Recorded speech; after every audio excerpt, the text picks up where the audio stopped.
tell you that this is one of those gospel lessons that clergy read when they're about to prepare their sermon, and they say, "You gotta be kidding me.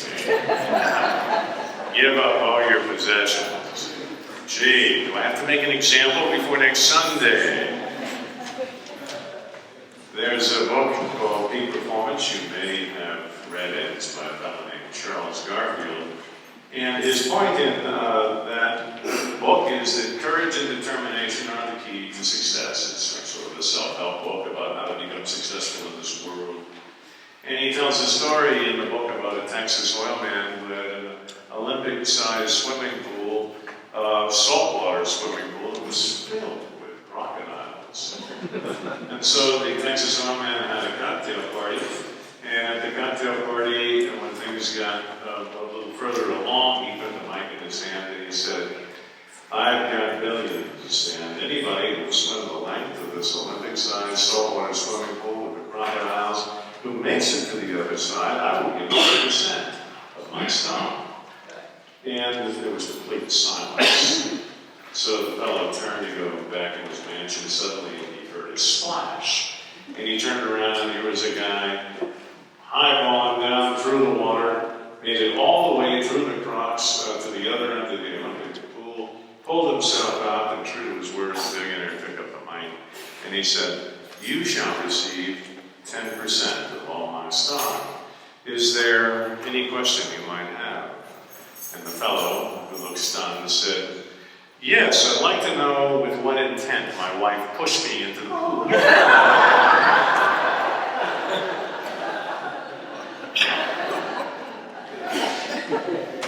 So we've been pushed into the pool today with this statement that just fixated on the last one. We must give up all our possessions. We first meet Moses, though, and this section from the book of Deuteronomy is placed as Moses is about to send the Israelites, the Hebrew people, in to capture the land of Canaan. But what we know is that this actually wasn't written at that juncture. It was written in the 8th century BC. And that reminds us that Scripture can be made useful for all times and places. And so this redacted section was not written, it was not composed when Moses was first sending the Hebrew people in to claim the land. It was intended for different circumstances. Because the Hebrew people, once they had claimed Canaan, had become pretty comfortable by Iron Age standards. And they had lost their focus, they had lost their edge, they were becoming lazy. And so Moses says to them, "Choose this day whom you will serve. Choose life and purpose, or choose death and adversity." Sounds like a no-brainer to me. Life and prosperity, though it may mean swimming with the crocs. That choice. In order to recapture their focus, in order to recapture their edge, Moses tells them they have to make some hard and difficult choices about how they structure their lives, what their values will be, where they place their energies and their focus. I read a lot about what churches should be doing, how we can grow in the 21st century. And a lot of the council says, well, we must be attractive places, and we have to have our buildings up to speed, and we should have good signage, and we should have really great websites and fine music, and preferably a Starbucks coffee bar for before and after church. And all of those things may be well and good, but I wonder if they are really God's focus, if God would not rather see a group of people who are focused on the formation of character, on the formation of people who are able to make difficult choices in church, sometimes choices that entail sacrifice in order that their characters might be solidified and formed. Maybe God is not so interested in seeing us entertained and comfortable, as he is seeing us about the business of becoming disciples of Jesus. Now we meet Jesus today at the height of his career. He has many spiritual seekers following him. They're looking for ways in which their lives can be enhanced, in which their spirituality can be felt. And Jesus wheels on them, and he says to them, unless you forsake your mother and your father, your wife and your children, even your possessions, you cannot be my disciples. Who sets out to remodel a kitchen and doesn't count the cost and the fact that it's going to take them in Mexico an extra 6 months to get it done? Who mounts an army and goes out to fight a battle they can't win? So you must, if you are to be my disciples, give up all your possessions, he says.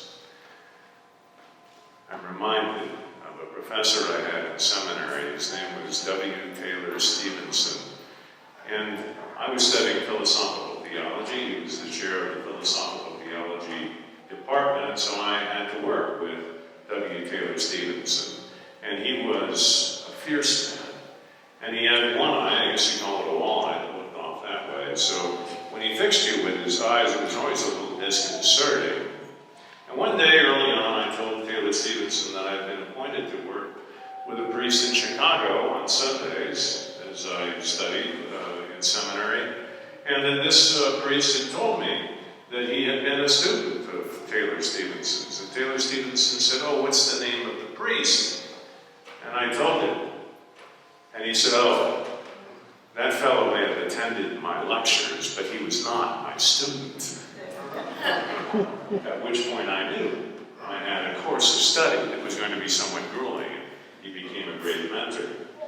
I think Jesus is saying to those would-be disciples who are looking for ways to feel spiritual, enhance their lives, he's saying, you may be listening to my lectures, my parables, but you are not yet my disciples.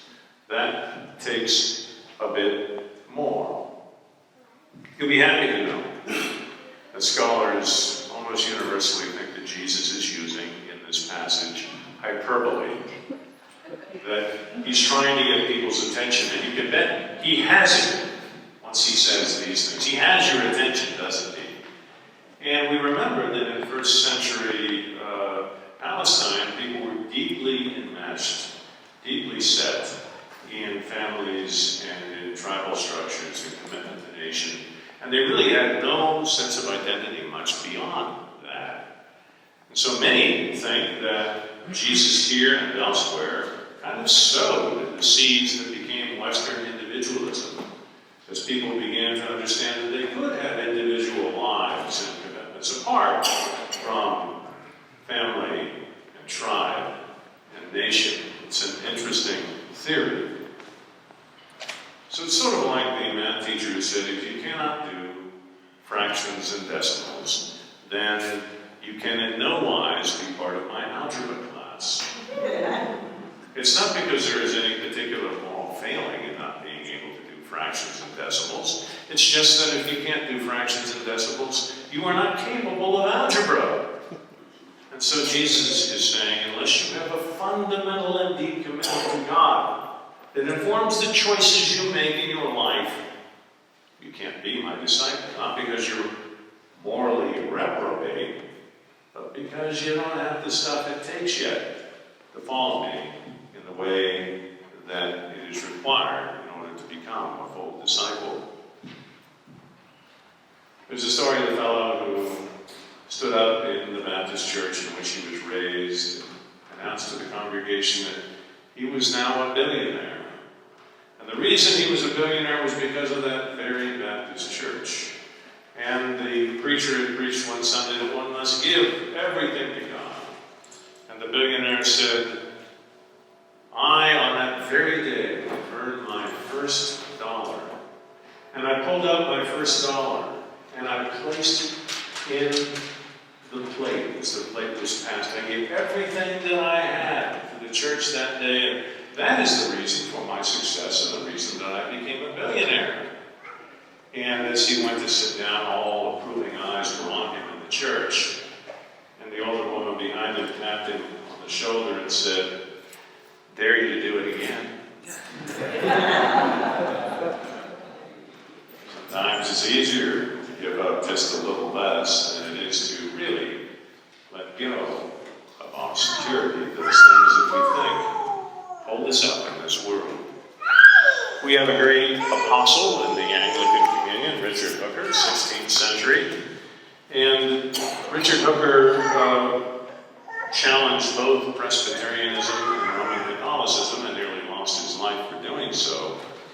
He was always in considerable danger. His biographer, Philip Secor, says that Hooker left a legacy of order, reason, toleration, and compromise, a pragmatic and tolerant middle way between the tempting dogmatisms of his day.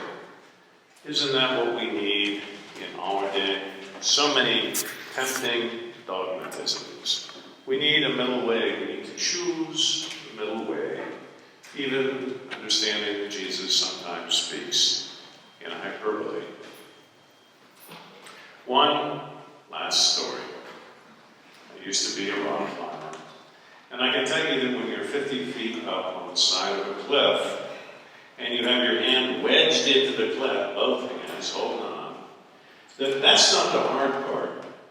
That's not the frightening part. The frightening part is when you have to let go of your handhold and reach up and stretch to get further up the cliff. And I think this is perhaps what Jesus is saying for us today.